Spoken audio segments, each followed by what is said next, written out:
नमस्कार दोस्तों, मैं आलोक सिंह आपको कोचिंग जंक्शन के इस प्लेटफॉर्म से प्रणाम करता हूं, नमस्ते करता हूं, अभिनंदन करता हूं और ये उम्मीद करता हूं कि आप लोग कोविड महामारी से पूर्ण रूप से अपना बचाव कर रहे होंगे, रख रखाव कर रहे होंगे और साथ ही साथ अपने पढ़ाई लिखाई के भी कार्यक्रम को आगे बढ़ा रहे होंगे। तो पढ़ाई लिखाई के कार्यक्रम को आगे बढ़ाते हुए आज हम लोग आ गए हैं कहाँ? भाग 19 पर, पार्ट 19। ठीक है ना? तो इसके अंतर्गत आप देखें कि हम लोग देख रहे हैं कि प्रकीर्ण, प्रकीर्ण का मतलब होता है मिसलेनियस। क्या होता है? मिसलेनियस, मतलब जो अन्य चीजें हैं उसके विषय में यहाँ पर बात हो रही है। ठीक है? यहाँ पर कह रहा है कि राष्ट्रपति और राज्यपालों और राज प्रमुखों का संरक्षण,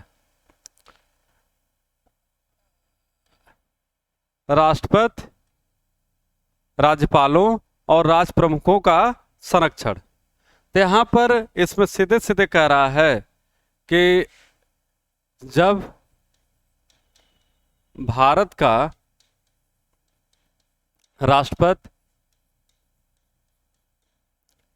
राज्यपाल अपने किसी कर्तव्य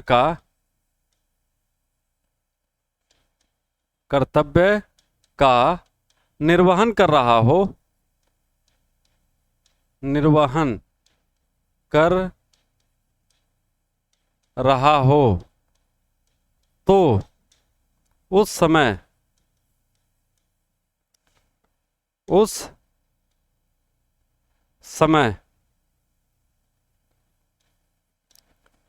किसी न्यायालय के द्वारा, किसी न्यायालय के प्रति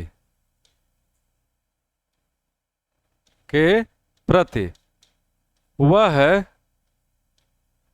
उत्तरदायी नहीं होगा, उत्तरदायी नहीं होगा। ठीक है ना? यह चीज यहां पर बताई जा रही है। तो कह रहा है कि जब भारत का राष्ट्रपति, राज्यपाल अपने किसी कर्तव्य का निर्वहन कर रहा हो तो उस समय किसी न्यायालय के प्रति वह उत्तरदायी नहीं होगा। ठीक है ना? तो यह सीधी सीधी बात बताई जा रही है कि उसको यहाँ पर पूर्ण रूप से स्वतंत्रता प्रदान की गई है कि वह अपने कर्तव्यों का निर्वहन एक समुचित संवैधानिक व्यवस्था के अधीन करे। ठीक है? फिर कह रहा किंतु अनुच्छेद 61 के अंतर्गत जांच के समय किसी सदन द्वारा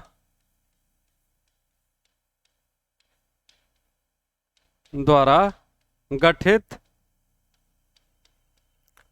न्यायिक जांच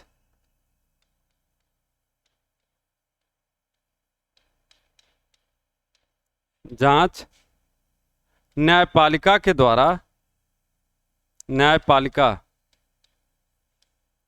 के द्वारा की जा सकती है।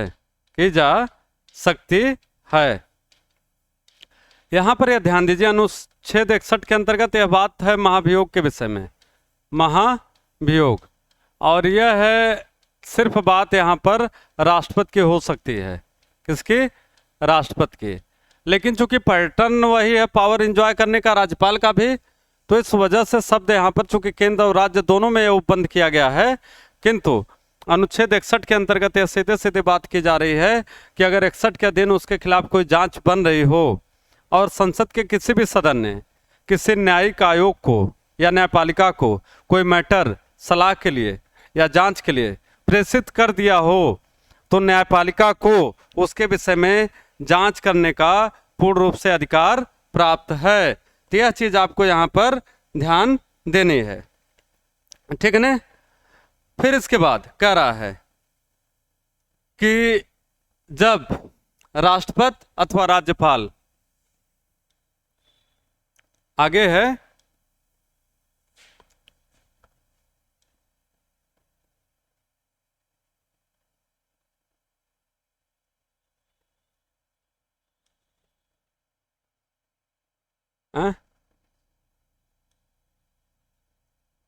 कि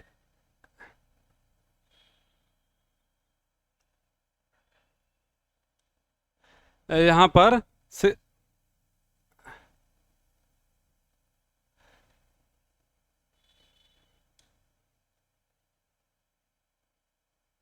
तो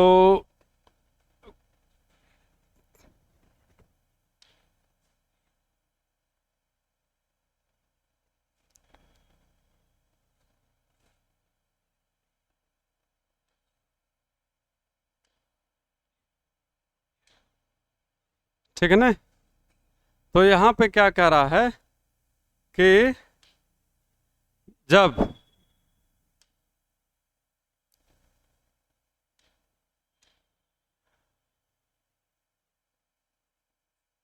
कह रहा है कि जब राष्ट्रपति अथवा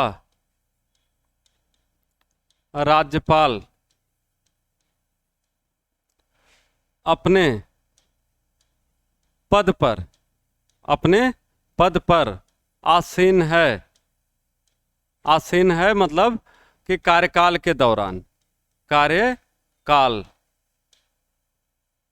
के समय, तो उस समय उसके विरुद्ध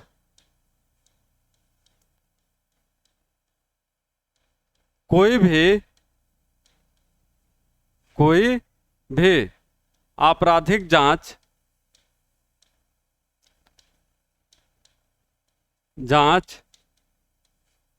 नहीं की जा सकती, नहीं की जा सकती। ठीक है ना, आपराधिक जांच नहीं की जा सकती। अर्थात कह रहा है कि जब राष्ट्रपति अथवा राज्यपाल अपने पद पर आसीन है, मतलब वह कार्यकाल के समय बात हो रही है, मान लीजिए 5 वर्ष है, 3 वर्ष है, 2 वर्ष, जो भी है, जितने भी समय, तो उस समय उसके विरुद्ध कोई आपराधिक जांच नहीं की जा सकती है। ठीक है। आगे कहता है कि कार्यकाल के समय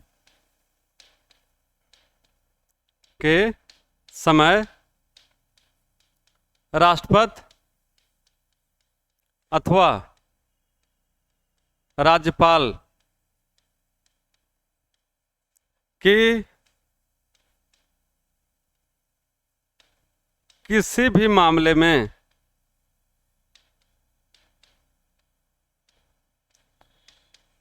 गिरफ्तारी नहीं की जा सकती, गिरफ्तारी नहीं की जा सकती। ठीक है ना, यह भी चीज यहां पर दी गई है कि उसकी गिरफ्तारी से भी वहां पर क्या किया गया है, निषेध किया गया है, मतलब उसको गिरफ्तार नहीं किया जा सकता। तो यह लाइन आपको बड़ी स्पष्ट रूप से दिख रही होगी। उसको क्या किया गया है, कोई भी गिरफ्तारी या इस तरीके का कोई जो मैटर बनता है उसके विरुद्ध है वह नहीं चलाया जा सकता है। ठीक है ना। फिर इसके बाद आप देखिए कि यहां पर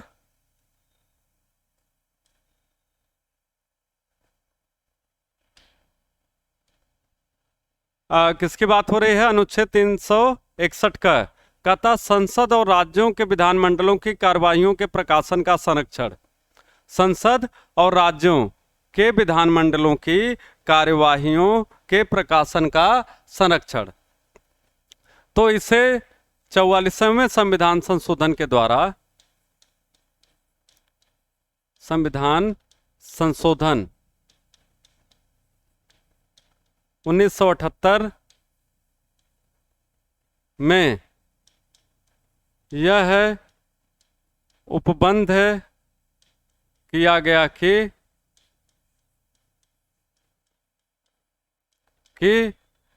संसद अथवा राज्य के विधानमंडल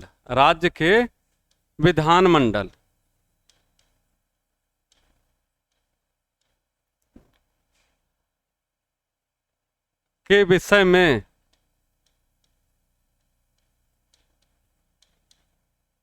छपे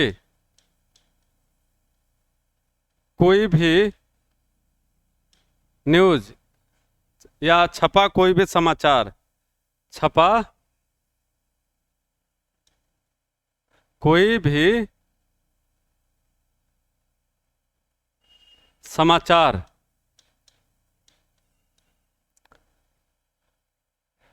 यदि किसी विद्वेष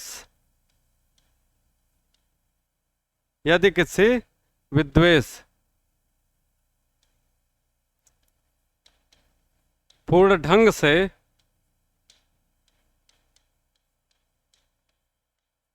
नहीं की गई है तो वह वैध मानी जाएगी, ठीक है ना।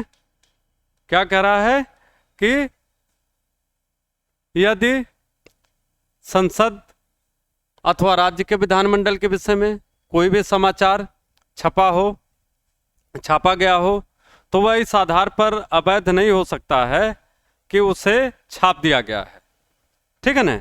तो छापने का जो अर्थ है यहां पर, छापने का तात्पर्य न्यूज चैनल,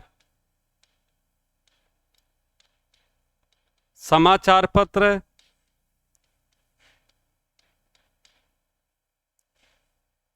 या वायरलेस के माध्यम से संप्रेषित समाचार से है, ठीक है। तो छापने का तात्पर्य किससे है? संविधान कह रहा है छापने का। तो छापने का मतलब या प्रिंटिंग का मतलब यहाँ पर होता है, या पब्लिश्ड का मतलब होता है कि जब वो किसी न्यूज चैनल पर चल रहा हो, समाचार पत्र में उसके छपाई हुई हो, वायरलेस के माध्यम से उसको प्रेषित या संप्रेषित किया गया हो ऐसा समाचार, तो कहता है कि यह सब जायज है, लीगल है, यह सब लीगल है, फेयर है, यदि वह विद्वेषपूर्ण ढंग से, विद्वेष मतलब ईर्ष्या के ढंग से नहीं छापा गया है, ठीक है ना। अगर उसका मोटिव क्लियर है कि एक सामान्य प्रक्रिया के तहत कि संसद में क्या कार्रवाई चल रही है, अथवा राज्यसभा में, लोकसभा में क्या कार्रवाई चल रही है, राज्यों में हम आते हैं तो विधानसभा में क्या कार्रवाई चल रही है, विधान परिषद में क्या कार्रवाई चल रही है, तो वह सब कार्रवाई वैध है यदि वह विद्वेषपूर्ण ढंग से नहीं की गई है, तो नहीं छापी गई है तो इस प्रकार से आप देखते हैं कि यहाँ पर भी एक प्रकार से हम कह सकते हैं कि स्वतंत्रता प्रदान की गई है मीडिया को, लेकिन कब? कहता है 44वें संविधान संशोधन के द्वारा 1978 में यह सब अधिकार उसको प्रदान किया गया है, ठीक है। किंतु कहता है किंतु, ठीक है, कहता है किंतु किसी भी समाचार पत्र, न्यूज चैनल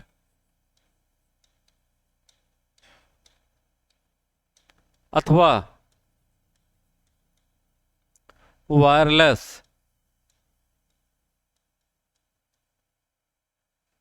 के द्वारा संसद अथवा राज्य विधानमंडल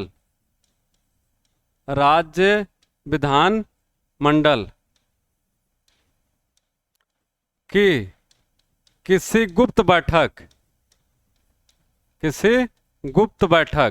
जो सीक्रेट मीटिंग होती हैं, गुप्त बैठक की सूचना नहीं छापी जा सकती है। ठीक है ना। जब कभी गुप्त बैठक होगी, सीक्रेट मीटिंग होगी, तो उसके विषय में कह रहा है कि उस सूचना को यहां पर छापा नहीं जा सकता है। तो यह लाइन भी आपको क्या करना है, याद रखना है। ठीक है ना। तो कहता है कि एक तरफ जहां 44वें संविधान संशोधन के द्वारा यह अधिकार दिया गया है कि संसद में सामान्य क्रियाकलापों या कार्यविधियों का छपाई किया जा सकता है, उसको संप्रेषित किया जा सकता है, समाचार चलाया जा सकता है, किंतु वहीं संसद के गुप्त बैठक की रिपोर्ट या राज्य विधानमंडल के गुप्त बैठक की रिपोर्टिंग नहीं की जा सकती है। ठीक है ना। तो यह एक प्रतिबंध भी लगाया गया है। ठीक, आगे देखिए यहां पर क्या कह रहा है। यहां पर सीधे सीधे कह रहा है कि 361 ख तो कहता लाभप्रद राजनीतिक पद पर नियुक्ति के लिए निरर्हता, लाभप्रद राजनीतिक पद पर नियुक्ति के लिए निरर्हता। तो कहता है कि कोई भी व्यक्ति यदि किसी राजनीतिक दल का सदस्य है, किसी सार्वजनिक पद पर बना हुआ है, या किसी ऐसे पद पर आसीन है जहां से उसे वेतन मिल रहा हो, जहां से उसे वेतन मिल रहा हो, चाहे वह केंद्र सरकार के अधीन हो अथवा राज्य सरकार के अधीन हो, चाहे वह केंद्र सरकार के अधीन या राज्य सरकार के अधीन किसी लाभ के पद पर है। ठीक है ना। या किसी ऐसे राजनीतिक पद पर है जहां से उसे वेतन आदि मिलता है, तो कहता है कि वह इस आधार पर क्या हो जाएगा, चुनाव लड़ने योग्य नहीं रहेगा। ठीक है ना। तो इस आधार पर उससे प्रतिबंध लगाया गया है। मतलब वह चुनाव लड़ सकता है, लेकिन यदि वह वहां पर त्यागपत्र दे दे, तो अपने पहले वाले पद को त्यागपत्र दे दे तो चुनाव लड़ सकता है। यह चीज यहां पर स्पष्ट रूप से बताई गई है इस अनुच्छेद के अंतर्गत, अनुच्छेद 361 ख के अंतर्गत। ठीक है ना। तो यह चीज भी आपको क्या करनी है, याद रखनी है। और यह जो बात यहां पर बता रही है, यह इसमें कह रहा है, यह 91वें संविधान संशोधन के द्वारा, 91वें संविधान संशोधन के द्वारा 2003 में इसे जोड़ा गया। ठीक है ना। कब जोड़ा गया, 2003 में 91वें संविधान संशोधन के द्वारा, 91st कॉन्स्टिट्यूशन अमेंडमेंट के द्वारा इसको जो है यहां पर जोड़ा गया है। ठीक है ना। तो इसमें कहता है जो एंटी डिफेक्शन लॉ है, एंटी डिफेक्शन लॉ,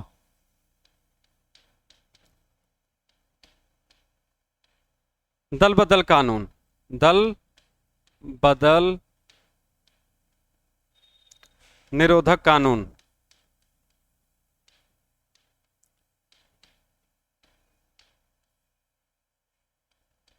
अनुसूची 10 शेड्यूल 10, अनुसूची 10 के पैरा 2 के अंतर्गत, पैरा 2 के अंतर्गत का तात्पर्य यहां पर हुआ कि अनुसूची 10 के अंतर्गत जो पैराग्राफ 2 है, पॉइंट 2, ठीक है ना, उसमें उपबंध किया गया है कि कौन व्यक्ति चुनाव लड़ सकता है अथवा कौन चुनाव नहीं लड़ सकता है। यह कोड ऑफ कंडक्ट यहां पर बनाया गया है। ठीक है ना। तो इस चीज का भी आपको क्या करना है, यहां पर ध्यान देना है। तो इस चीज को भी आप नोट करते जाएगा, बहुत इंपॉर्टेंट है ये चीजें सब। आगे कह रहा है कि अनुच्छेद 363, ठीक है, कहता है कुछ संधियों, करारों आदि से उत्पन्न विवादों में न्यायालयों के हस्तक्षेप का वर्जन। तो कहता है कि यदि इस संविधान के प्रारंभ के पूर्व, इस संविधान के प्रारंभ के पूर्व अथवा बाद यदि भारत सरकार के द्वारा कोई अंतर्राष्ट्रीय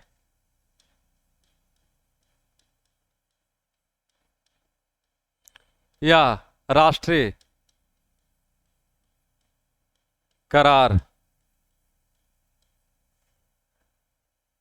किया गया है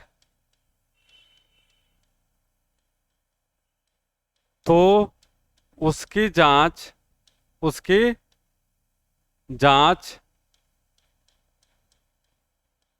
किसी न्यायालय के द्वारा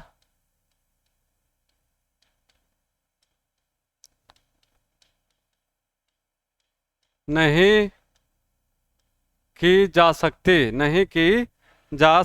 है। ठीक है ना, यह चीज यहां पर दिया गया है।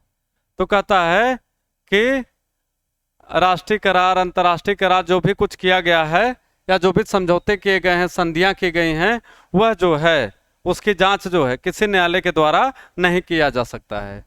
ठीक है ना, तो यदि संसद उसके बाद कोई विधि बनाती है तो ठीक है, उसकी जांच हो सकती है। लेकिन यदि वह जो है पहले से विधि बनाने के, संसद के विधि बनाने के पहले से वह संधि या समझौता कर लिया गया हो, तब फिर उसमें कोई संशोधन नहीं किया जा सकता। तो यही बात यहाँ पर कह रहा है कि ऐसे मामलों में कोई न्यायालय, एक्चुअली न्यायालय की बात हो रही है, न्यायालयों के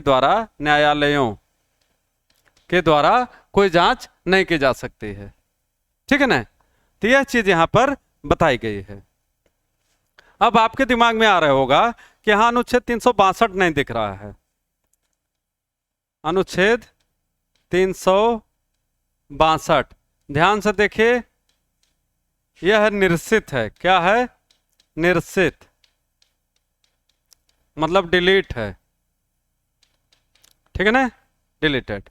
इसे 26वें संविधान संशोधन के द्वारा द्वारा 1971 में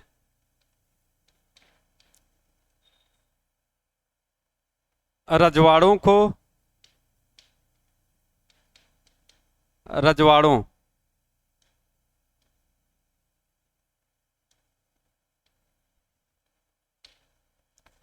या जिसे हम प्रिंसली स्टेट्स कहते हैं, प्रिंसली स्टेट्स, ठीक है ना, उनको जो विशेषाधिकार दिया गया था, जो विशेषाधिकार या जिसे हम प्रिवी पर्स कहते हैं, क्या कहते हैं? प्रिवी पर्स, प्रिवी पर्स है, वह विशेषाधिकार क्या किया गया? समाप्त कर दिया गया। तो इंदिरा गांधी की सरकार थी, उसने रजवाड़ों का जो विशेषाधिकार था, प्रिवी पर्सेस थे, उनको क्या किया? समाप्त कर दिया। क्योंकि रजवाड़ों को यह अधिकार था कि वो अपने विषय में अपना निर्णय स्वतः लें। तो भारत सरकार अथवा किन्हीं राज्य के विधानमंडल के आदेश जो है उनके ऊपर लागू नहीं होते थे। तो ऐसे रजवाड़े या प्रिंसली स्टेट्स जितने थे, तालुके जितने थे, उन सब के विशेषाधिकार को यहाँ पर प्रिवी पर्स जिसे कहा जाता था, विशेषाधिकार जो उनको मिला हुआ था, वह क्या कर लिया गया? समाप्त कर दिया गया। तो यह चीज यहाँ पर अनुच्छेद 362 के अंतर्गत दी गई है। तो आपको यह भी याद रखना, आगे भी पढ़ाया जाएगा यह। ठीक है, फिर इसके बाद कह रहा है कि अनुच्छेद 363 क में क्या है? कहता है कि देशी राज्यों के शासकों को दी गई मान्यता की समाप्ति और निजी थैलियों का अंत। तो वहां पर तो डिलीट कर दिया गया, हमने कहा उसको निकाल ही दिया गया, क्या क्या विशेषाधिकार मिला हुआ था। और यहाँ पर 363 का, इसको भी हमने कहा उसे 26वें संविधान संशोधन के द्वारा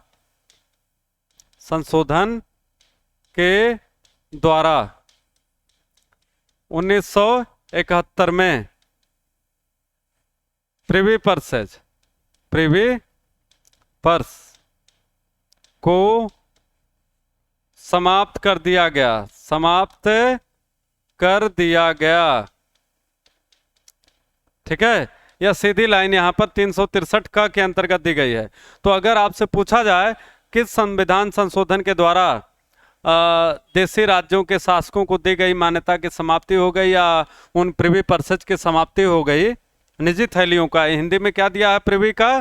प्रिवी मतलब प्राइवेट, प्रिवी का मतलब क्या होता है? प्राइवेट। पर्सेज मतलब थैली, पर्स, बटुआ। तो जो प्राइवेट पर्स था उनका प्रिवी पर्स उसे बोलते हैं, उसको क्या कर दिया गया?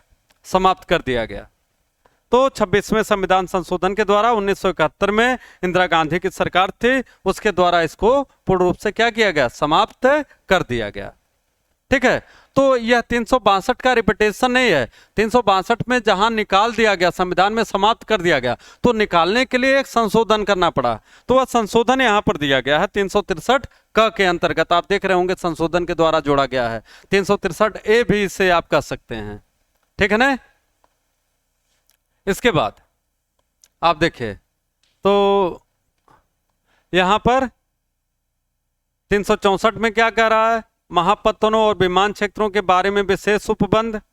महापत्तनों और विमान क्षेत्रों के बारे में विशेष उपबंध तो कहता है कि यदि केंद्र सरकार ने, संघ सरकार ने अथवा राज्य सरकार ने किसी विमान क्षेत्र या महापत्तन के विषय में जो नियम बनाए हुए हैं, उन नियमों को या उसमें उन नियमों में हस्तक्षेप करने का अधिकार संसद को भी नहीं है। अर्थात यहां पर कहीं न कहीं कार्यपालिका शक्ति को मजबूत किया गया है। जो एग्जीक्यूटिव पावर होती है उसको क्या किया गया है? मजबूत किया गया है। ठीक है ना? तो यहां पर सीधे सीधे कहता है कि महापत्तन और विमान क्षेत्रों के बारे में संघ सरकार अथवा राज्य सरकार जो भी नियम कानून बनाए रखते हैं, जिनके अधिकार क्षेत्र में जो आता है वही नियम कानून चलेंगे। सरकार को नीतिगत मामला होता है, निर्णय लेने का अधिकार एक कार्यपालिका का मामला हो जाता है, एग्जीक्यूटिव का मामला हो जाता है, और यहाँ पर लेजिस्लेचर अथवा विधायिका या व्यवस्थापिका या संसद या राज्य के विधानमंडल को हस्तक्षेप करने का कोई अधिकार नहीं प्राप्त है। ठीक है, यह चीज यहां पर दी गई है। ठीक, आगे देखा जाए तो इसके अंतर्गत फिर क्या कह रहा है कि आप अगले पेज पर देखें।